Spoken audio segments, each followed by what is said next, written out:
నమస్తే welcome to Leo news. ఏపీలో liquor scam విషయంలో ఒక సినిమానే నడుస్తున్నట్టు కనిపిస్తోంది. ఎట్టకేలకు ఆ సినిమా అయితే క్లైమాక్స్ కు చేరిందా అంటే అవుననే సమాధానం వినిపిస్తోంది. ఇక మిథున్ రెడ్డికి కోర్టు ముందస్తు బెయిల్ కు నో చెప్పింది. మరి ఆయన అయితే అజ్ఞాతంలోకి వెళ్ళినట్టు తెలుస్తోంది. ఇదిలా ఉంటే మద్యం కేసులో సిట్ అధికారులు చాలా స్పీడ్ పెంచారు.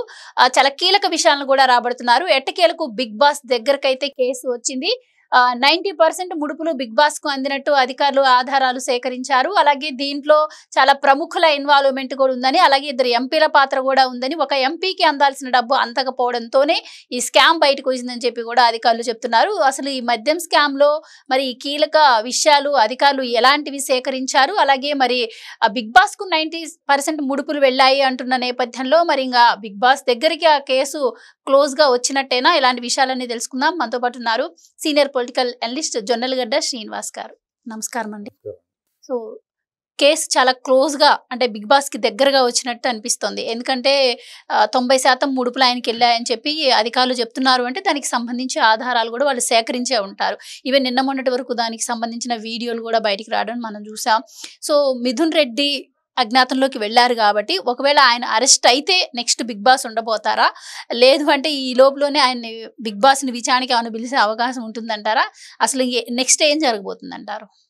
మద్యం కుంభకోణంలో మొదటి నుంచి మిథున్ రెడ్డి మాస్టర్ మైండ్. అతని ప్లాన్స్ చాలా వరకు అతని ప్లాన్స్ అమలైనవి అంటున్నారు.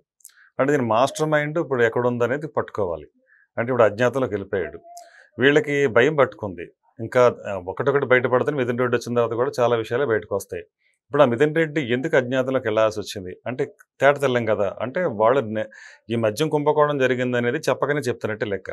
ఒక్కొక్కళ్ళు పారిపోయే పని ఎందుకు చేస్తున్నారు? చెవిరెడ్డి భాస్కర్ రెడ్డి గారు కొలంబో వెళ్ళిపోదామని చూశారు అటు నుంచి అటే.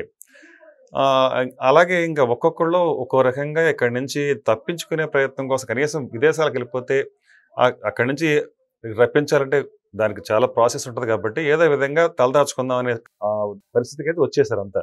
కానీ ఇప్పుడు లుకౌట్లు ఎప్పుడైతే నోటీసులు జారీ చేసిందో సిట్ పకడ్బందీగా ముందు నుంచే ఈ మిథున్ రెడ్డి విషయంలో కానీ లేకపోతే చెవిరెడ్డి భాస్కర్ రెడ్డి గారు ఒక్కొక్కరిని మొత్తానికి దేశం దాటకుండానే ఆపగలిగింది.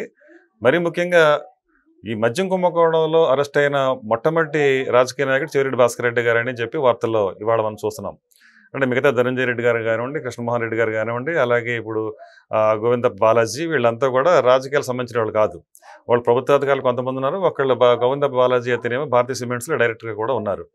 ఇలాగా మొత్తం అందరూ ఒక్కొక్కళ్ళు అయితే బయటకు వచ్చారు, అరెస్ట్ అయ్యారు, విచారణ జరిగింది. ఇంకా మీరు అన్నట్టు క్లైమాక్స్ అంటున్నారు కానీ అది క్లైమాక్స్ ప్రీ క్లైమాక్స్ అంటే మనం ఇప్పుడే చెప్పలేం. ఎందుకంటే విచారణ అనేది మనం చాలా కాలంగా చాలా కేసుల్లో చూస్తున్నవే. కొన్ని నెలల్లో అయిపోతుంటే, కొన్ని రోజుల్లో అయిపోతుంటే, కొన్ని సంవత్సరాలు కూడా తరబడి జరుగుతూ ఉంటాయి. ఉదాహరణకి 10 సంవత్సరాలు బెయిల్ మీద ఉన్న జగన్మోహన్ రెడ్డి గారిని మనం చూస్తే ఇదే జగన్మోహన్ రెడ్డి గారే కదా 10 సంవత్సరాలు బెయిల్ మీద నడిచింది ఇంతకాలం. ఆ విధంగా చూసుకుంటే దీన్ని ఇప్పుడు కోర్టుల పరిధిలోకి వెళ్ళిన తర్వాత అవి వేగంగా పరిష్కారం అవుతాయా, ఇంకా దానికి కూడా మరి ఇంకా కొంచెం సమయం పడుతుందా ఏంటనేది చెప్పలేము ఇప్పుడే.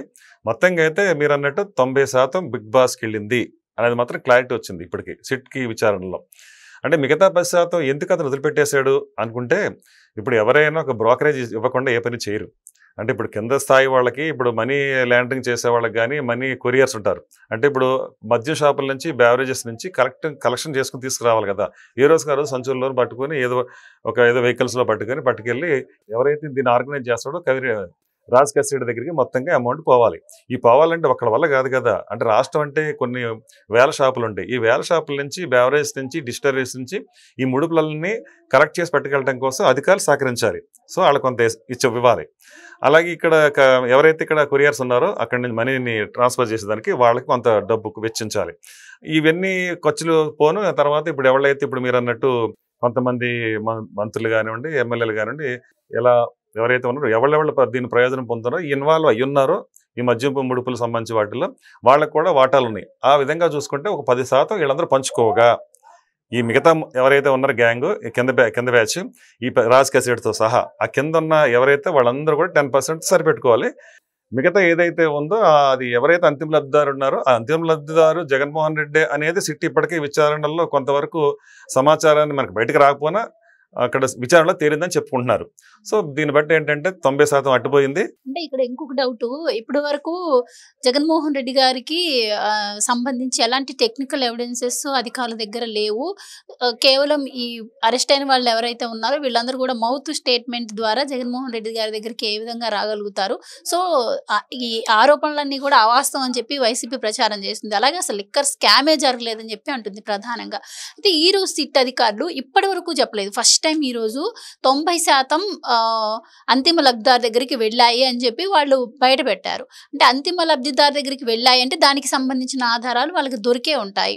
అంటే మరి ఇప్పటి వరకు ఎవరెవరికి వెళ్ళాయో వాళ్ళందరినీ వెంటనే విచారణకు పిలుస్తున్నారు. అంటే అఫ్కోర్స్ వాళ్ళందరూ ముందస్తు బెయిల్కి వెళ్ళినా కూడా మరి జగన్మోహన్ రెడ్డి గారి దగ్గరికి చేరితేనే కదా అధికారులు బయటపెడతారు. ఈవెన్ అది అంతిమ లబ్ధిదారు జగన్మోహన్ రెడ్డి గారు అయ్యి ఉంటే మరి ఒకవేళ అంటే ఆధారాలు కూడా ఉన్నాయి అంటే మరి ఆయన విచారణకి ఏమైనా పిలిచే అవకాశం ఉంటుందంటారా? చాలా పకడ్బందీగానే సిట్ విచారణ జరిగింది అంటున్నారు. అంటే ఎప్పుడైనా సరే అంతిమ లబ్ధిదారుడు ఎవరనే విషయం దగ్గరికి వెళ్ళే వరకు కూడా ముందు ఎవరినైతే విచారిస్తున్నారో వాళ్ళ నుంచి పూర్తి స్థాయిలో అన్ని విషయాలు రాబట్టిన తర్వాతే అంతిమ లబ్ధిదారుడి వైపుకి వెళ్తారు విచారణకి. ఇక్కడ జరుగుతున్నది అదే. అందువల్ల ఇంకా వెళ్ళలేదు అనేది ఆలస్యం జరుగుతుందని అనుకోవడానికి లేదు. అంటే పూర్తి స్థాయి విచారణ అయిన తర్వాత ఇంకా మొత్తంగా అతనికి అన్ని రకాలుగాను అతనే అనేది ఒక క్లారిటీ వచ్చిన తర్వాత మిగతా విషయాలు బయట పెడతారు సిట్టు. అంతవరకు అయితే బయట పెట్టదు. అంటే ఎంతవరకు సమాచారం ఉందనేది వాళ్ళకే తెలిస్తే ప్రాథమికంగా మనం బయటకు వచ్చే సమాచారం ఇంతే ఉంటుంది. అయితే ఇప్పుడు ఇక్కడ విషయం చెప్పుకోవాలి. మద్యం విషయం వచ్చేటప్పటికల్లా 2019 అధికారంలోకి వచ్చినప్పుడు జగన్మోహన్ రెడ్డి గారు అసలు మద్యాన్ని పూర్తిగా నిషేధించేస్తామని చెప్పేసి చాలా పెద్దగా చెప్పాడు ఆయన. వచ్చి ఏం చేశాడు ఆయన? మద్యాన్ని నిషేధించలేదు కదా, వచ్చిన నెల తిరగకుండానే విజయసాయి రెడ్డి గారి ఇంట్లో సమావేశాలు చేసి కొత్త ఆర్థిక విధానం తీసుకొచ్చి డబ్బులు ఇంతకంటే ఎక్కువ ఎలా సంపాదించాలి, ఇది ప్రభుత్వ ఖజానాలకు పోకుండా మన జేబుల్లోకి మన ఖజానాకి ఎలాగ వెళ్ళాలి అని వ్యూహరచన చేశారు. అందులో భాగంగానే ఆన్లైన్ తీసేశారు. అంతకుముందు తెలుగుదేశం ప్రభుత్వం ఉన్నప్పుడు ప్రతిదీ పారదర్శకంగా నడిచింది. ప్రతి రూపాయి కూడా గవర్నమెంట్ లెక్కల్లో కనిపించేది. ఇక్కడ ఏం చేశారంటే ఈ క్యాష్ టు అంటే క్యాష్తోనే మనం లెక్కలు కొనుక్కునే విధంగా చేయడం వల్ల ప్రతి రూపాయి కూడా లెక్కలేదు అక్కడ.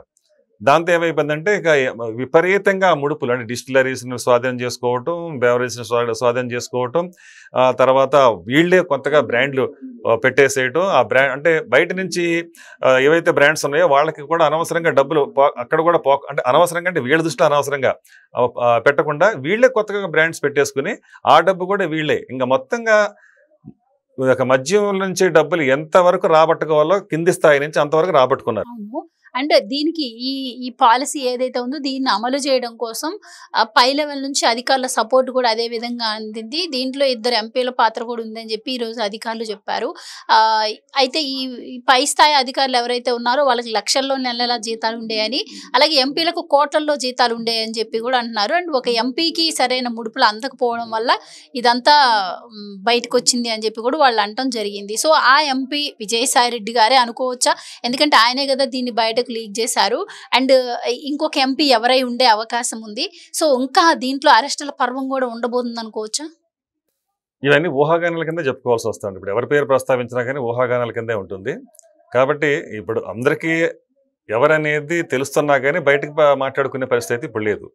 మీరు అన్నట్టు ఆ 2 పేర్లు విజయసాయి రెడ్డి గారు బయటకు వచ్చారు కాబట్టి ఆయన వైపే చూపిస్తున్నాయి. ఆయన అయ్యి ఉండొచ్చు అనేది క్లారిటీ ఉంది. ఇక లోపల ఉన్న వాళ్ళ గురించి మనం ఇప్పుడు ప్రస్తావించాల్సిన సందర్భం కాకపోవచ్చు. ఏదైనా విచారణ పూర్తయ్యేటప్పటికి అందరూ వెలుగులోకి వస్తాయి. అసలు ఇక్కడ ఒక విషయం అండి, అదేనండి నేను ఇందాక చెప్పబోయి ఆగింది. ఈయన మద్యం కొత్త విధానం తీసుకొచ్చి అసలు ఒకటి ఏం చెప్పాడంటే రేట్లు పెంచేశాడు. ఈయన ఎందుకు పెంచారో ఆ రోజున అడిగినప్పుడు విపరీతంగా డబల్ చేసేస్తే మద్యం తాగటం మానేస్తారు అన్నాడు. ఎవరైనా తాగటం మానేస్తారా అండి? అంటే రూపాయికి రూపాయి చేరింది వాళ్ళకి. అంటే డబుల్ వచ్చి ఆ డబుల్ వచ్చి ఎక్కడ పోయింది? ముడుపుల రూపంలో మళ్ళీ వాళ్ళకే వెళ్ళింది. అలా కాకపోతే హైదరాబాద్ నుంచి 250 నుంచి 300 కోట్లు ఇక్కడికి షిఫ్ట్ అయినాయి అంటే అమౌంట్ ఏ రకంగా 2 ప్రభుత్వాలు ఆ రోజు కలిసి పని చేసినా ఆలోచించుకోవచ్చు. 250 కోట్ల డబ్బుని ఎలక్షన్స్ కోసం అక్కడి నుంచి రాజకేశ్ రెడ్డి ఇక్కడ తెలంగాణ నుంచి ఆంధ్ర పంపించగలిగాడంటే సామాన్యులకంటే అది సాధ్యం అవుతుందా అండి? 2 ప్రభుత్వాలు అక్కడ ఇక్కడ సహకరించకపోతే అంత డబ్బు జరిగే అవకాశం ఉందా? ఈ ట్రాన్స్పోర్టేషన్ ఏం ట్రక్కుల్లోనూ లారీల్లోనూ ఎక్కడ పడితే అక్కడ యథేచ్ఛగా అక్కడి నుంచి డబ్బు వచ్చింది అంటున్నారు. ఎలా సాధ్యమైంది ఇది? మరి 8 కోట్లు పట్టుబడ్డ సందర్భం గురించి మనం మాట్లాడుకుంటున్నాం కదా, అది ఎప్పుడు జరిగింది? ఎలక్షన్ కూడా అమలైన తర్వాత.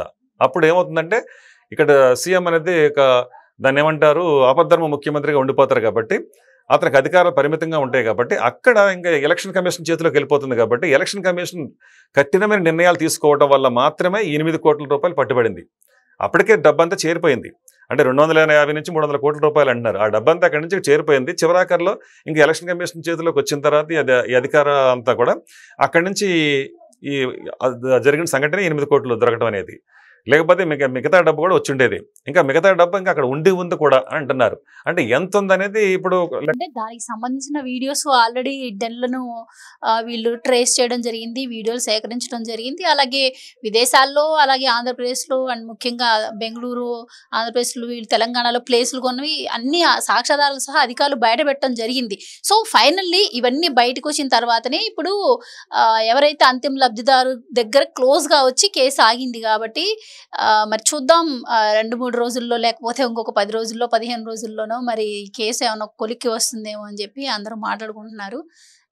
ఫైనల్లీ చూద్దాం, మనం కూడా వెయిట్ చేసి. Thank you so much. Please subscribe to Leo news for more videos.